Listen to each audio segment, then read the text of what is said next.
So now let's get into these rankings for week 9, starting off with the quarterback. And first up, we have our man Aaron Rodgers.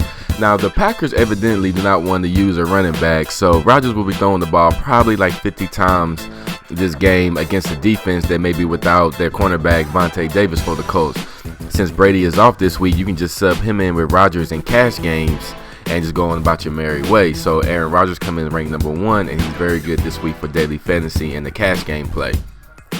Moving on to number 2, we have Andrew Luck. Well, if Rodgers is balling out, then that means the Colts will have to keep pace against a defense that has allowed the 10th most yards per pass attempt. Best of Luck will cost just a fraction of what Rodgers would cost. So in a tournament play this week, Andrew Luck is a very good play, and that's why he's coming in at ranked number 2 for week 9. And then number 3, we have Phillip Rivers, and I'm falling more in love with Rivers every day this week. The Titans secondary is bad, banged up, and on the road. Rivers' projection of his ownership is only 3% on FanDuel and 6% on DraftKings, which is exactly why you want to use someone like Rivers this week in fantasy. So he's a very good play in cash games or tournament play on daily fantasy this week. And then next we have Colin Kaepernick. His price is slowly climbing, but still the best of the cheap options this week. Cap just needs to throw for 175 yards, rush for about 34, and pass for or run for a touchdown in order to hit 2 times his value for his price on DraftKings and FanDuel. And that's really when you're paying for the cheap players, is what you want them just to return 2 times their value. So Kaepernick is another good play for one of the tournaments, on the bigger tournaments on daily fantasy. And then after Colin Kaepernick, we have Joe Flacco going against the Steelers. The Ravens have been struggling, but yet the Steelers give up big plays. When you have Wallace and some of them other weapons that the Ravens have, then Flacco could have a pretty decent day today. And then we have Big Ben Roethlisberger going against the Ravens. And after that, we have Dak Prescott. Now, there are a number of quarterbacks you can use this week that can return you 2 to 3 times their salary. Those others include like Nick Foles and Blake Bortles going against another Kansas City team this week. But I will recommend Dak, who has the best matchup and is averaging 5 points over his 2 times salary on FanDuel and DraftKings this season. So Dak also brings some rush abilities to the table, which makes him even more stable of a daily fantasy player for the quarterback. So if you're really looking to save money as well, Dak Prescott is the better of the lower bunch when you're looking at like Blake Bortles and Nick Foles and other options like that. And then to wrap up the quarterback rankings, we have Marcus Mariota against the Chargers, Sam Bradford against the Lions, and then Nick Foles against the Jacksonville Jaguars.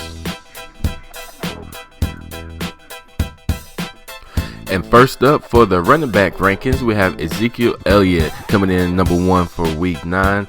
And Ezekiel Elliott is a chalk play, but Zeke should absolutely shred the Browns this week. Cleveland has no answer for the Cowboys' offensive line, and they will be able to dominate the line of scrimmage this week. The only potential downside here is if the Cowboys run away with the game and let backup Alfred Morris clean up in garbage time. Morris is interesting to me this week as well. I mean, it would be a total ball call to use Morris in the GPP tournament if you're really trying to go for the gold this week, and Zeke doesn't get some touchdowns for the Cowboys, then Morris could be a sneaky play, but I probably wouldn't take that chance. I would only recommend it if you're willing to throw away an entry in a scratch-off lottery type of a contest, in one of those big tournaments. But nevertheless, if the game stays, somewhat decent in score, then Zeke should be able to run all day against the Browns. And then next we have Chark West at number 2, and West is the chalk this week due to his price, matchup, and the Chiefs' commitment to the running back usage. West has scored in every game that he has started last year, filling in for Jamal Charles. So with both of the running back out, with Charles and Spencer Ware, then West is a really good play this week, and is very, very low in price. And then next we have my favorite play every week, seems to be, is DeMarco Murray. Excuse me. It appears that although as Murray is totally fine after that leaving the game for a little bit last Thursday with that toe injury, I have zero fear of Derrick Henry taking snaps away from him this week, or any week for that matter, if DeMarco Murray's out there on the field. The Titans have the 3rd most rushing attempts and 2nd higher run percentage in the NFL this season, and the Chargers have given up the 6th most fantasy points to running back as well. So DeMarco Murray is a really, really good matchup this week. And then next we have Carlos Hyde. With Hyde, I have to make sure that he's active on Sunday afternoon, but if he is, I love Hyde against the Saints defense this week. If Hyde doesn't go, then DeJuan Harris becomes an absolute must-play at minimum price on all sites this week. The Saints have given up the 2nd most fantasy points to running backs this year, so whether it's Carlos Hyde or whether it's Harris, just that matchup and that situation, it will be good for daily fantasy in week 9. And then moving along, we have Devontae Booker. Booker's price on DraftKings is definitely in play, and same thing as Fantasy Aces. He's a little bit expensive and chalky on FanDuel. So you may want to fade him this week if you're playing on FanDuel and have any lineups there. The Raiders give up the 5th most rushing yards per game and the 3rd most rushing yards per attempts this season. And then moving along, we have Mark Ingram. I'm not afraid of Ingram fumbling. You know, he's still their best back. I am a little afraid, but this is too good to pass up. So that's why I'm really not worried about playing Mark Ingram this week. I believe that Mark Ingram could be the best DFS play of the entire season this week, and thus I save him only for the tournaments, but you really have a strong lineup in these big GPP tournaments. Everybody is scared to death to play Ingram this week because of what happened last week, but the 49ers are historically bad against the run, and even if Hightower, were to start and play with the first team, if the Saints blow them out, Ingram could clean up in garbage time. Still, Ingram is a big tournament play only this week in fantasy, and you must be willing to accept the risk that comes along with playing them. But if you can and it works out, that's how you win some of these big tournaments. And then next, moving along, we have Terrence West. Sorry about that. We have Terrence West, and then after Terrence West, we have Le'Veon Bell. And to wrap up the rankings for the running backs, we have Rashad Jennings going against the Eagles. Moving right along, let's take a look at these wide receivers for week 9. And number 1 coming back, and he's been a week removed from his injury, is Donte Moncrief. Moncrief is Andrew Luck's favorite target. He has caught a touchdown in 7 of his last 10 games that he's played with Luck. So now that he's fully back from his injury, and at that it was just a shoulder injury, so it wasn't like a knee or anything like that, he should be ready to rock and roll fully this week. And with the matchup against the Packers, I'm leaning towards him having a bigger game over T.Y. Hilton. So Donte Moncrief comes in the rankings at week 1. And then number 2, we have Jarvis Landry going against the Jets, and we all know about the Jets' pass defense. And number 3 in the rankings is Brandon Marshall. This is more like one of those former team narratives as Marshall returns to Miami. Marshall also spent all week jawing with the Dolphins cornerback Byron Maxwell through the media. Marshall claimed that Maxwell holds on every play, to which Maxwell responded that he wasn't in Marshall's head. So the more inspired he is, the better the numbers would be for Brandon Marshall. So I'm really high on Brandon Marshall this week in FanDuel and DraftKings. And then number 4, we have Randall Cobb, and they're going against the Colts. That game's just going to be a shootout, so that's why you see a lot of these players from that matchup on these rankings for the different positions. Next, we have Kelvin Benjamin. Benjamin will be matched up against the Rams cornerback Troy Hill, mostly on Sunday. Benjamin has a 6-inch height advantage over Hill, which will allow him to post up against when him and the Panthers really need to make a play in the red zone and things like that. So Kelvin Benjamin should get in the end zone this week and be a good play. We have next Dez Bryant. And Dez Bryant, the Cowboys will have a lot of scoring opportunity this week against the Browns. Cleveland has given up the most yards per pass attempt, the 7th most passing yards per game, and the 5th most fantasy points to wide receivers this year. So Dez Bryant is another strong play to have another big week again in week 9. After that, we have Mike Wallace. And the Steelers' defense has given up the 3rd most yards after the catch to wide receivers. The Ravens want to stretch the field and create more big plays. Wallace is in a great spot here this week at a very affordable price going against the Steelers, who give up the big play. So Mike Wallace is a top play this week for the wide receivers. And then after that, we have Demaryius Thomas, and they're going against the Raiders. The Raiders are pretty bad at the pass defense as well, so he could get off this week. Next, we have Ty Montgomery.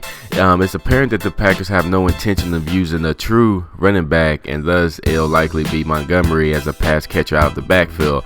I like him more in DraftKings, where there's full point per reception as opposed to just a half point PPR in FanDuel. So he's a good play on DraftKings. And then we have Antonio Brown, and they're going against the Ravens. We have Michael Thomas. You're going to have to pick your poison if the Saints are offense this week.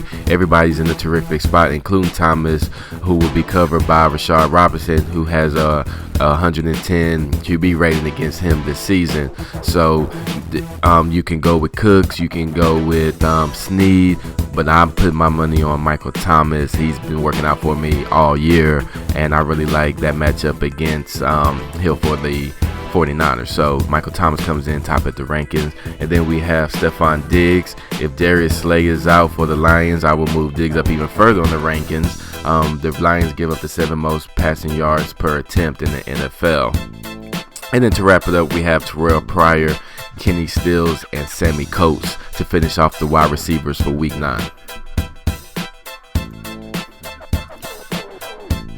Now as we look at the tight ends for Week 9, and to be honest, there's really only about 4 good plays of these tight ends, but just to fill out the rankings, of course, you have to put the rest of them on there. So I would say just to pay attention to the 4 players that I go in depth with.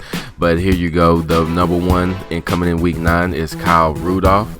And I will have a ton of Rudolph in my lineups this week. I toyed with the idea of only using him in every lineup this week. And although I will use others, Rudolph probably will be in about 75% of my lineup. So he's definitely a good play going against the Lions.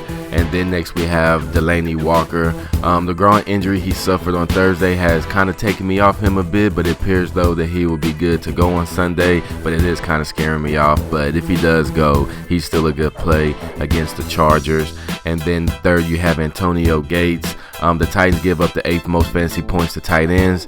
Hunter Henry is out for this game, thus making Gates be one of the main targets Rivers will be looking for. So there's every reason that you would want to play Gates this week in Week 9. And then number 4, we have Greg Olsen. Let's just face it, there just isn't a lot of great opportunities out there for tight ends, but Olsen is the second receiving option on his team and can really do damage in the center of the field this week going against the Rams. So there are really the 4 plays, and I'm going to say go with Rudolph, Walker, Gates, or Olsen. But to finish out the rankings for the tight ends, we have Travis Kelce going against the Jaguars, Kobe Fleener going against the Saints, Jack Doyle going against the Packers, Eric Ebron against the Lions, and Thomas against the Chiefs, and Jason Witten against the Browns. And last but not least, to wrap up Week 9 rankings is the defense. And we're starting off with number 1 ranking is the Kansas City Chiefs. Probably the safest defense on the board this week. The Jaguars have been erratic on offense this year, and Tyreek Hill is always a threat to take one back in the kick return game. So the Kansas City Chiefs should be a very good play this week.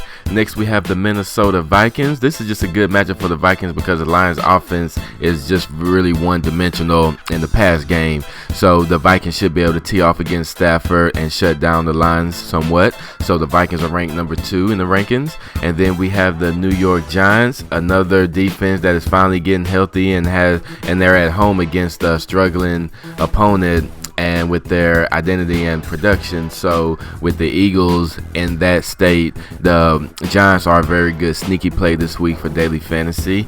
And then we have the Denver Broncos, and they're going against the Raiders. Aqib Talib is out for the Broncos, so I'm not as high as I was on the Broncos against the Raiders, but nevertheless, the Broncos are a top-notch defense this year and should be a good play.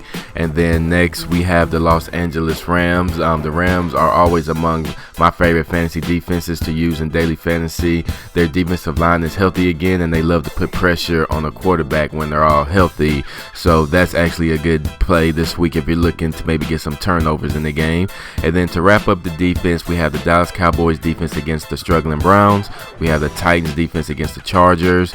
Actually, Miami Dolphins is a real sneaky play this week against the Jets. Miami's defense have been balling out in the last 3 or so weeks, so definitely I may be looking at them in a lot of my lineups as well. And then the last two we have on the rankings this week are the Carolina Panthers and the Jacksonville Jaguars.